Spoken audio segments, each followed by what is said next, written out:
Sweden's Prime Minister Stefan Löfven has called a snap election for March. It is the first time this has happened in the country in more than half a century. It follows the parliament rejecting his centre-left minority government's first budget.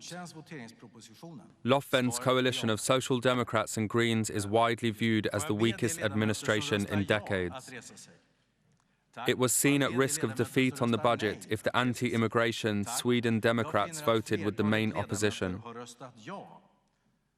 Shunned by mainstream parties, the Islamophobic Sweden Democrats have held the balance of power in parliament since September's general election.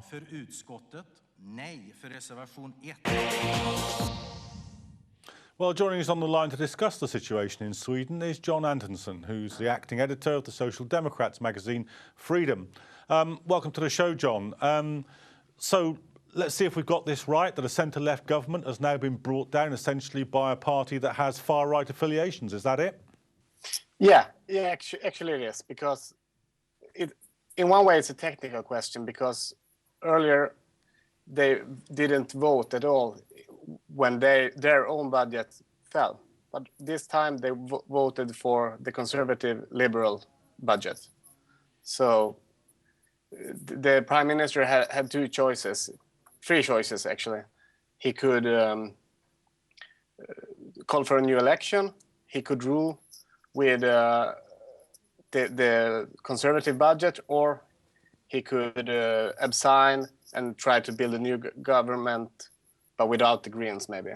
Okay, so is this indicative of, is the parliamentary arithmetic indicative of wider forces in the society? Is there a sort of a right-wing momentum behind this? Do they expect to do well in the election? There is a big risk that they will do well. They almost doubled their votes since the 2010 elections, and they have had more and more.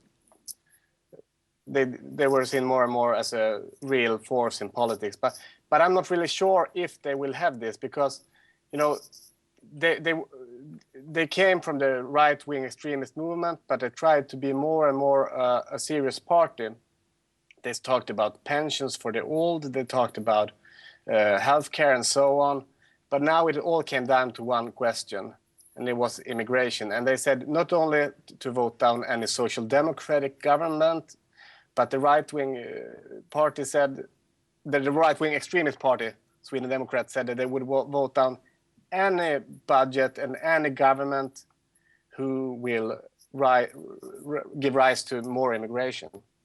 Okay, so I mean, Sweden's immigration regulations are relatively liberal compared to most of Europe. Is there a change in attitude now among ordinary Swedes? Actually, there is, but in the other direction. That's the strange thing, because, you know, in Sweden, the politicians have always gone before in this issue. When we look back, like in the 90s, people were more skeptical against immigration.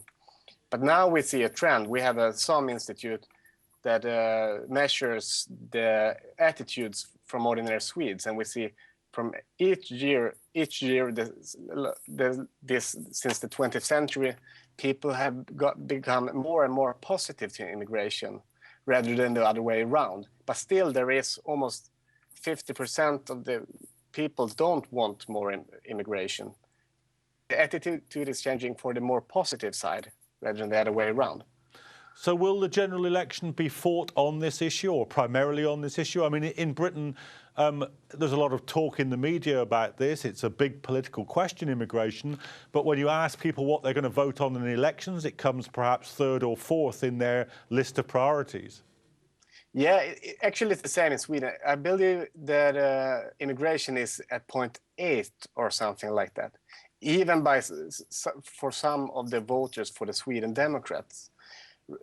But we'll see, because one of the things that the Sweden Democrats talked very much about was the pensions.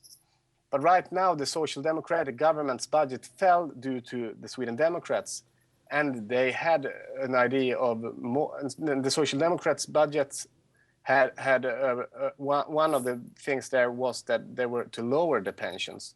Lower the taxes on pensions so that the retirees will get more money. So it might be a tough spot for the Sweden Democrats just because of all the other issues where they actually went against their own politics.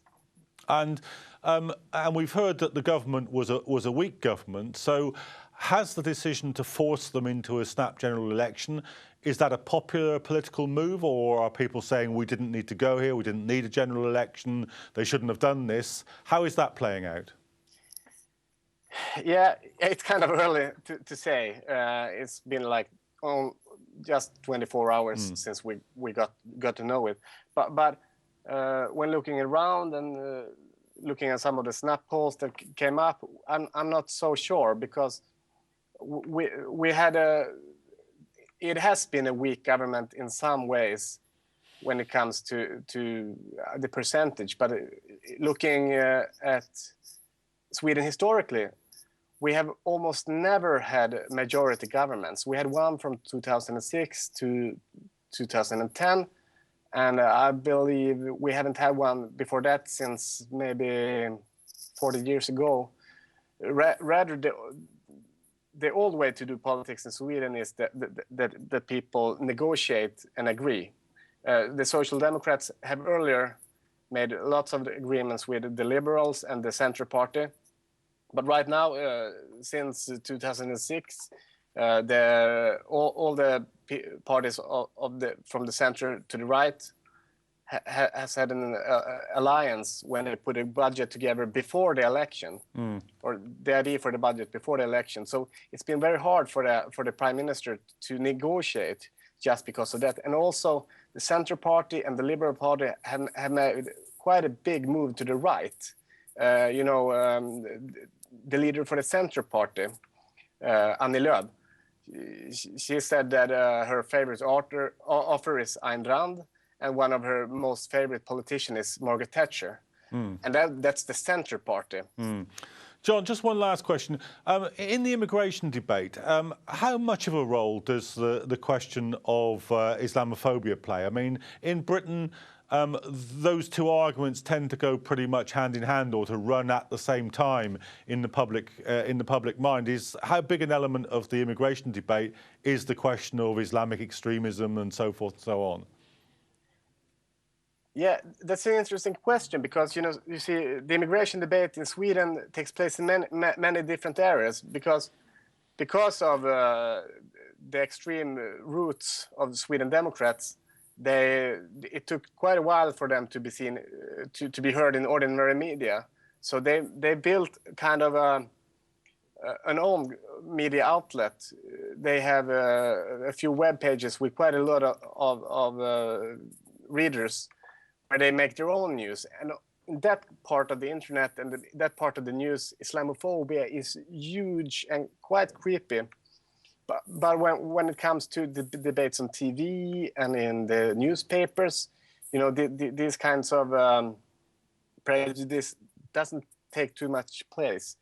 But it's there in the background, because there has been times when the top leaderships of the Sweden Democrats have said some quite radical things about Islam and Muslims in general.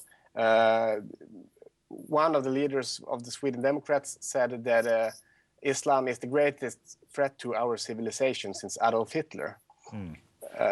But also there's another part of the discourse, and it's more about how much that people want to pay for this, because the last Prime Minister, Fredrik Reinfeldt, who left after the election, he was a conservative, and he had a big speech this summer when he talked about the situation in Syria and so on.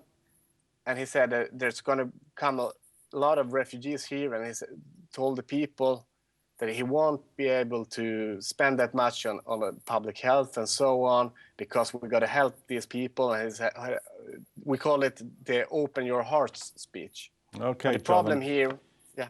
I'm afraid we're going to have to leave it there, because that's all we've got time for. But thanks for joining us and giving us the background to the situation in Sweden.